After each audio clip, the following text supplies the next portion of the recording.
आप सभी को प्रेज द लॉर्ड। आज हम भजन संहिता और उसके 7 चैप्टर से बाइबल रीडिंग स्टार्ट करेंगे और उसके बाद मरकुस रचित सुसमाचार और उसके 10 चैप्टर तक बाइबल रीडिंग करेंगे। मैं फ्रांसिस जोसेफ और मेरी पूरी टीम की तरफ से मैं आप सभी का बाइबल रीडिंग हिंदी ऑडियो में स्वागत करता हूँ।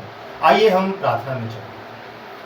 धन्यवाद धन्यवाद महान सामर्थ्य पिता, आपका धन्यवाद करते हैं कि प्रभु आपने खुदावन हमें एक बार फिर से मौका दिया बाइबल रीडिंग करने का। पिता परमेश्वर, आपने खुदावन हमें सही सलामती से रखा। पिता परमेश्वर, अपनी हिफाजत में रखा, उसके लिए प्रभु तहे दिल से आपका धन्यवाद करता हूँ।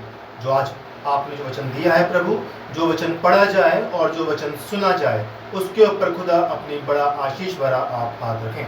इस प्रार्थना को मांगते हैं यीशु मसीह के सच्चे और जिंदे नाम से, आमीन। भजन संहिता और उसका 7 चैप्टर।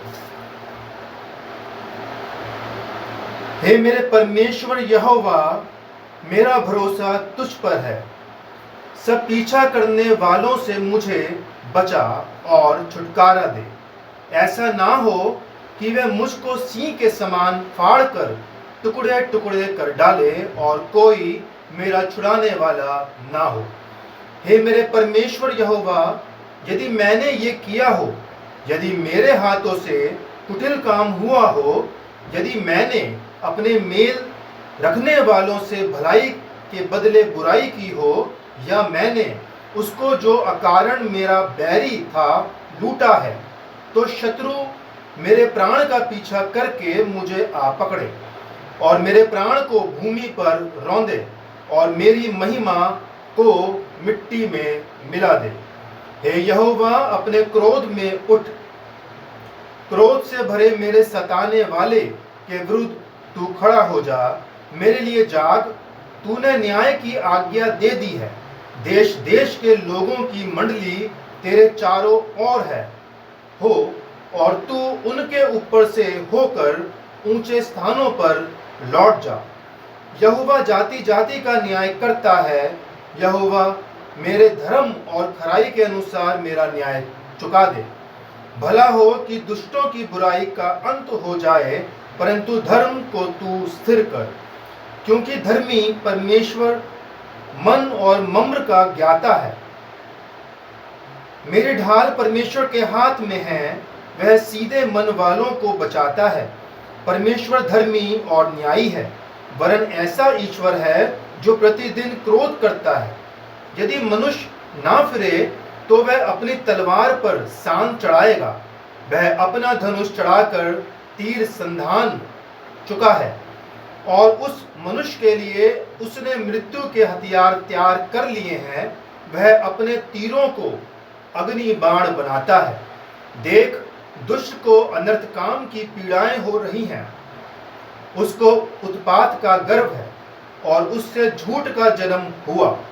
उसने गड्ढा खोदकर उसे गहरा किया, और जो खाई उसने बनाई थी उसमें वह आप ही गिरा। उसका उत्पात पलटकर उसी के सिर पर पड़ेगा, और उसका उपद्रव उसी के माथे पर पड़ेगा। मैं यहोवा के धर्म के अनुसार उसका धन्यवाद करूंगा और परम प्रधान यहोवा के नाम का भजन गाऊंगा। इसके बाद हम पढ़ेंगे मरकुस रचित सुसमाचार और उसका 10 चैप्टर।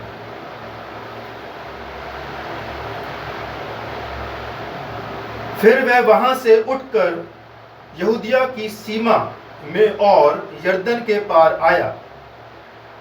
भीड़ उसके पास फिर इकट्ठी हो गई, और वह अपनी रीति के अनुसार उन्हें फिर उपदेश देने लगा।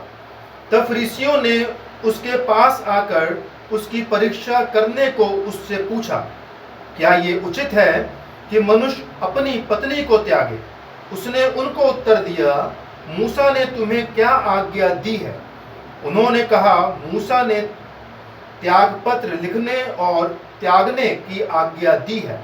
यीशु ने उनसे कहा, तुम्हारे मन की कठोरता के कारण उसने तुम्हारे लिए यह आज्ञा लिखी।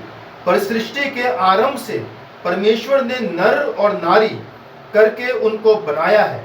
इस कारण मनुष्य अपने माता पिता से अलग होकर अपनी पत्नी के साथ रहेगा, और वह दोनों एक तन होंगे। इसलिए वह अब दो नहीं पर एक तन है। इसलिए जिसे परमेश्वर ने जोड़ा है उसे मनुष्य अलग ना करे। घर में चेलों ने इसके विषय में उससे फिर पूछा। उसने उनसे कहा, जो कोई अपनी पत्नी को त्याग कर दूसरी से विवाह करे तो वह उस पहली के विरुद्ध में व्यभिचार करता है, और यदि पत्नी अपने पति को छोड़कर दूसरे से विवाह करे तो वह व्यभिचार करती है। फिर लोग बालकों को उसके पास लाने लगे कि वह उन पर हाथ रखें, पर चेलों ने उनको डांटा। यीशु ने यह देख क्रोध होकर उनसे कहा, बालकों को मेरे पास आने दो और उन्हें मना ना करो, क्योंकि परमेश्वर का राज्य ऐसो ही का है। मैं तुमसे सच कहता हूं कि जो कोई परमेश्वर के राज्य को बालक के समान ग्रहण ना करे वह उसमें कभी प्रवेश करने ना पाएगा। और उसने उन्हें गोद में लिया और उन पर हाथ रखकर उन्हें आशीष दी। जब वह वहां से निकलकर मार्ग में जा रहा था तो एक मनुष्य उसके पास दौड़ता हुआ आया और उसके आगे घुटने टेक कर उससे पूछा, हे उत्तम गुरु, आनंद जीवन का अधिकारी होने के लिए मैं क्या करूं? यीशु ने उससे कहा, तू मुझे उत्तम क्यों कहता है? कोई उत्तम नहीं, केवल एक, अर्थात परमेश्वर। तू आज्ञाओं को तो जानता है, हत्या न करना, व्यभिचार न करना, चोरी न करना, झूठी गवाही न देना, छल न करना, अपने पिता और अपनी माता का आदर करना। उसने उससे कहा, हे गुरु, इन सब को तो मैं लड़कपन से मानता आया हूँ। यीशु ने उस पर दृष्टि करके उससे प्रेम किया और उससे कहा, तुझ में एक बात की घटी है, जा, जो कुछ तेरा है उसे बेच कर कंगालों को दे और तुझे स्वर्ग में धन मिलेगा, और आकर मेरे पीछे हो ले। इस बात से उसके चेहरे पर उदासी छा गई और वह शोक करता हुआ चला गया, क्योंकि वह बहुत धनी था। यीशु ने चारों ओर देखकर अपने चेलों से कहा, धनवानों का परमेश्वर के राज्य में प्रवेश करना कैसा कठिन है। चेले उसकी बातों से अचंभित हुए। इस पर यीशु ने फिर उनसे कहा, हे बालकों, जो धन पर भरोसा रखते हैं उनके लिए परमेश्वर के राज्य में प्रवेश करना कैसा कठिन है। परमेश्वर के राज्य में धनवान के प्रवेश करने से ऊंट का सुई के नाके में से निकल जाना सहज है। वह बहुत ही चकित होकर आपस में कहने लगे, तो फिर किसका उद्धार हो सकता है? यीशु ने उनकी ओर देखकर कहा, मनुष्यों से तो ये नहीं हो सकता, परंतु परमेश्वर से हो सकता है, क्योंकि परमेश्वर से सब कुछ हो सकता है। पतरस उससे कहने लगा, देख, हम तो सब कुछ छोड़कर तेरे पीछे हो लिए हैं। यीशु ने कहा, मैं तुमसे सच कहता हूं कि ऐसा कोई नहीं जिसने मेरे और सुसमाचार के लिए घर या भाइयों या बहनों या माता या पिता या बाल बच्चों या खेतों को छोड़ दिया हो और अब इस समय 100 गुना ना पाए, घरों और भाइयों और बहनों और माताओं और बाल बच्चों और खेतों को पर सताव के साथ और परलोक में आनंद जीवन। पर बहुत से जो पहले हैं पिछले होंगे, और जो पिछले हैं वह पहले होंगे। वे यरूशलेम को जाते हुए मार्ग में थे और यीशु उनके आगे आगे जा रहा था। चेले अचंभित थे और जो उसके पीछे पीछे चलते थे वह डरे हुए थे। तब वह फिर उन बारों को लेकर उनसे वह बातें करने लगा जो उस पर आने वाली थी। देखो, हम यरूशलेम को जाते हैं और मनुष्य का पुत्र प्रधान याजकों और शास्त्रियों के हाथ पकड़वाया जाएगा, और वे उसको घात के योग्य ठहराएंगे और अन्य जातियों के हाथ में सौंपेंगे। वे उसको ठट्टों में उड़ाएंगे और उस पर थूकेंगे और कोड़े मारेंगे और उसे घात करेंगे, और 3 दिन के बाद वह जी उठेगा। तब जब्दी के पुत्र याकूब और यूहन्ना ने उसके पास आकर कहा, हे गुरु, हम चाहते हैं कि जो कुछ हम तुझसे मांगे वह तू हमारे लिए करे। उसने उनसे कहा, तुम क्या चाहते हो कि मैं तुम्हारे लिए करूं? उन्होंने उससे कहा, हमें ये दे कि तेरी महिमा में हम में से एक तेरे दाहिने और दूसरा तेरे बाएं बैठे। यीशु ने उनसे कहा, तुम नहीं जानते कि क्या मांगते हो। जो कटोरा मैं पीने पर हूँ क्या तुम पी सकते हो?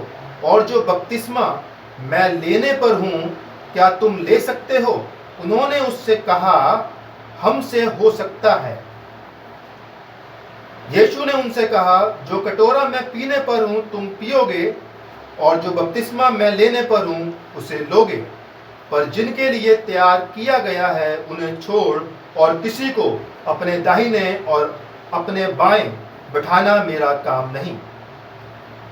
ये सुनकर 10 याकूब और यूहन्ना पर रिसियाने लगे। तो यीशु ने उनको पास बुलाकर उनसे कहा, तुम जानते हो कि जो अन्य जातियों के हाकिम समझे जाते हैं वह उन पर प्रभुता करते हैं, और उनमें जो बड़े हैं उन पर अधिकार जताते हैं। पर तुम में ऐसा नहीं, वरन जो कोई तुम में बड़ा होना चाहे वह तुम्हारा सेवक बने, और जो कोई तुम में प्रधान होना चाहे वह सबका दास बने। क्योंकि मनुष्य का पुत्र इसलिए नहीं आया कि उसकी सेवा टहल की जाए, पर इसलिए आया कि आप सेवा टहल करे और बहुतों की छुड़ौतियों के लिए अपना प्राण दे। वह यरीहो में आए, और जब वह और उसके चेले और एक बड़ी भीड़ यरीहो से निकलती थी, तब तिमाही का पुत्र बरतिमाई एक अंधा भिखारी सड़क के किनारे बैठा था। वह ये सुनकर कि यीशु नासरी है, पुकार पुकार कर कहने लगा, हे दाऊद की संतान, यीशु मुझ पर दया कर। बहुतों ने उसे डांटा कि चुप रह, पर वह और भी पुकारने लगा, हे दाऊद की संतान, मुझ पर दया कर। तब यीशु ने ठहर कर कहा, उसे बुलाओ। और लोगों ने उस अंधे को बुलाकर उससे कहा, ठाटस बांध, उठ, वह तुझे बुलाता है। वह अपना कपड़ा फेंक कर शीघ्र उठा और यीशु के पास आया। इस पर यीशु ने उससे कहा, तू क्या चाहता है कि मैं तेरे लिए करूं? अंधे ने उससे कहा, हे रब्बी, ये कि मैं देखने लगूं। यीशु ने उससे कहा, चला जा, तेरे विश्वास ने तुझे चंगा कर दिया है। वह तुरंत देखने लगा और मार्ग में उसके पीछे हो लिया। परमेश्वर अपने वचन के पढ़े और उसके सुने जाने पर अपनी बड़ी आशीष दे। आमीन। आज मैं एक बार फिर बुलाना चाहूँगा मेरी बेटी क्रिस्टी फ्रांसिस को कि वो यहाँ आए और बाइबल की कोई एक वर्स पढ़े। क्रिस्टी फ्रांसिस, आइए।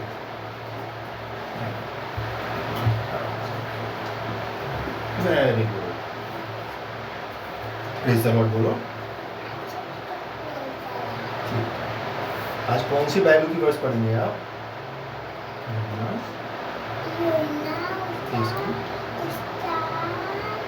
6 chapter 35 verse। बोलिए आप। यीशु ने कहा, बच्चों, तुम मेरे पास आने दो, मुझे मना मत करो, क्योंकि जो मेरे पास आएगा वो भूखा न रहेगा, जो मेरे पर विश्वास करेगा वो प्यासा न रहेगा। हाँ, आइए हम सब प्रार्थना में चलें। धन्यवाद धन्यवाद धन्यवाद महान सामर्थ्य पिता, आपका धन्यवाद करते हैं प्रभु कि खुदावन आपने प्रभु जी हमें अब तक संभाल के रखा, प्रभु जी अपनी हिफाजत में रखा। पिता, बचे हुए पहर के लिए प्रार्थना विनती करता हूँ खुदा, आपने जैसे हमें अब तक संभाला है प्रभु, आगे भी आप हमें संभालें पिता परमेश्वर। एक एक जन के साथ हो, गरीब, गुर्बत, बेरोजगार, कमाने वाले पिता परमेश्वर, हर एक की सुधि ले पिता परमेश्वर। आप जितने बीमार हैं उनके साथ हो मेरे प्रभु, सबको छू छू करके मुसा कर पिता परमेश्वर। खुदावन बाप आसमानी ज़्यादा मांगा माफ करे, थोड़ा मांगा अपने भरपूर भंडार में से दे। इस प्रार्थना को मांगते हैं यीशु मसीह के सच्चे और जिंदे नाम से, आमीन। तू जो आसमान पर है, तेरा नाम पाक माना जाए, तेरी बादशाहत हो, तेरी मर्जी जैसी आसमान पर पूरी होती है कभी हो। हमारी रोज़ की रोटी आज हमें बख्श दे, कसूरों को माफ़ करते हैं, वो भी हमारे कसूरों को माफ़ कर, हमें आजमाइश में न पड़ने दे, क्योंकि बुराई से बचा, क्योंकि बादशाहत तुम्हें तो जलाल हमेशा के लिए, आमीन। परमेश्वर का अनुग्रह हम सब पे रहे और प्रभु की कृपा हम सब के ऊपर सदा और सर्वदा बनी रहे। आप सबको प्रेज़ द लॉर्ड।